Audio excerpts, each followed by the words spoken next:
Hi, welcome back to my channel. In this book review video, it is for The Family Home by Miranda Smith. Now, we have a couple, kind of. Their names are Lillian and Matthew, but they are divorced. Why do I say a couple, sort of? Well, when they were married, they have a beautiful little girl, but beyond having a beautiful little girl, they have a beautiful home, a home that they built and really got exactly the way that they wanted it. And I'm sorry, I'm just trying to mute my chat.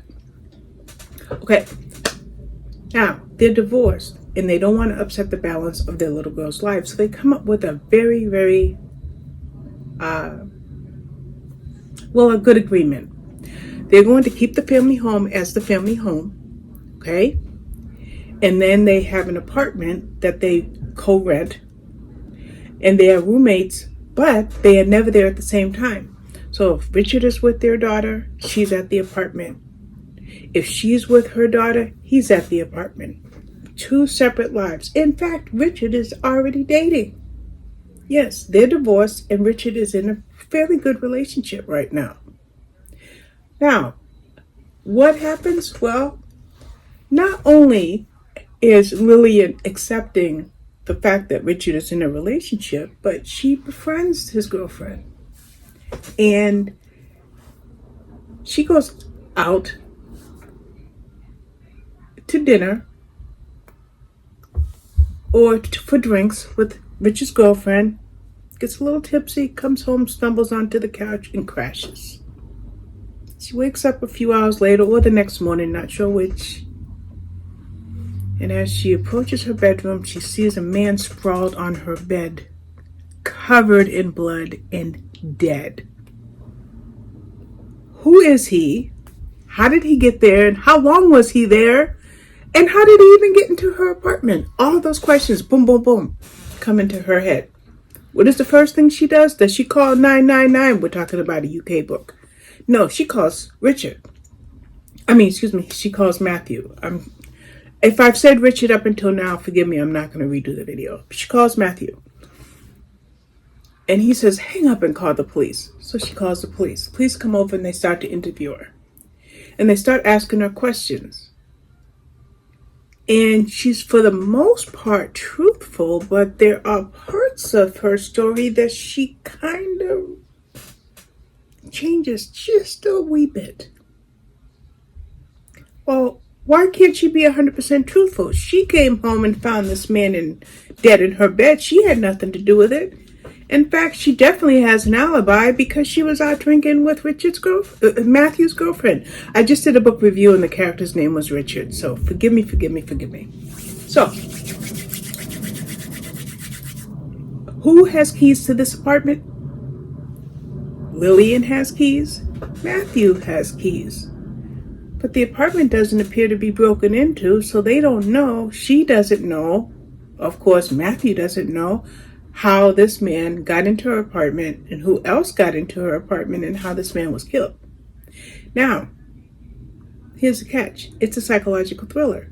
It's not really even a domestic thriller. It's a psychological thriller to the point where we find out that Lillian and Matthew are hiding a secret.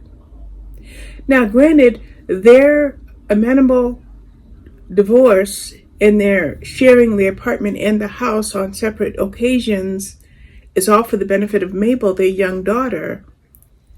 But there's something else that binds them together. So much so that when the detective constantly comes back to talk to Lillian, and the way Lillian refers to Matthew and the way Matthew will refer to Lillian, the detective is scratching their head. They're like, you guys aren't even acting like a divorced couple. Oh, we are. Well, we're friends. And we're doing this for the sake of our daughter. But guess what? They have another reason. Now, how can we figure out what this secret was that was the true glue to keeping these two together?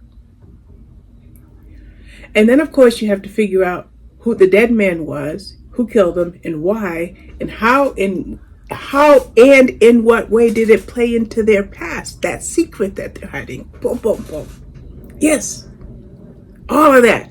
And another great psychological thriller. I'm going to tell you something. I have read, one of these days I'm going to use my computer to figure out how many Bookouture psychological thrillers I have read. Hundreds. No doubt it's hundreds. And most of them are on the top of the charts as far as being great books. And this one definitely was. Miranda Smith, she does her job well. As a matter of fact, I've read a few of her books so far, a lot of them. I read Not My Mother, Some Days Are Dark, the one before, The Killer's Family, and then this one, The Family Home. Okay, that's about it. So it looks like 1, 2 I gave 4 stars to, and 2 I gave 5 stars to. But guess what? This one here, 5-star read. Oh, yes, indeedy it is. So there you have it, The Family Home by Miranda Smith. You can get it at your, of course, at Amazon. You know, I always try to remember to tell you it's $3.99, but no doubt it's going to be on Kindle Unlimited if you have a subscription. So either way, please get this book into your hands and read it. It's fast paced. It's only 320 pages, so it should just take you a few hours to plow through it. And let me tell you, once you start it, you won't want to put it down. Alrighty, thank you for watching. Bye-bye.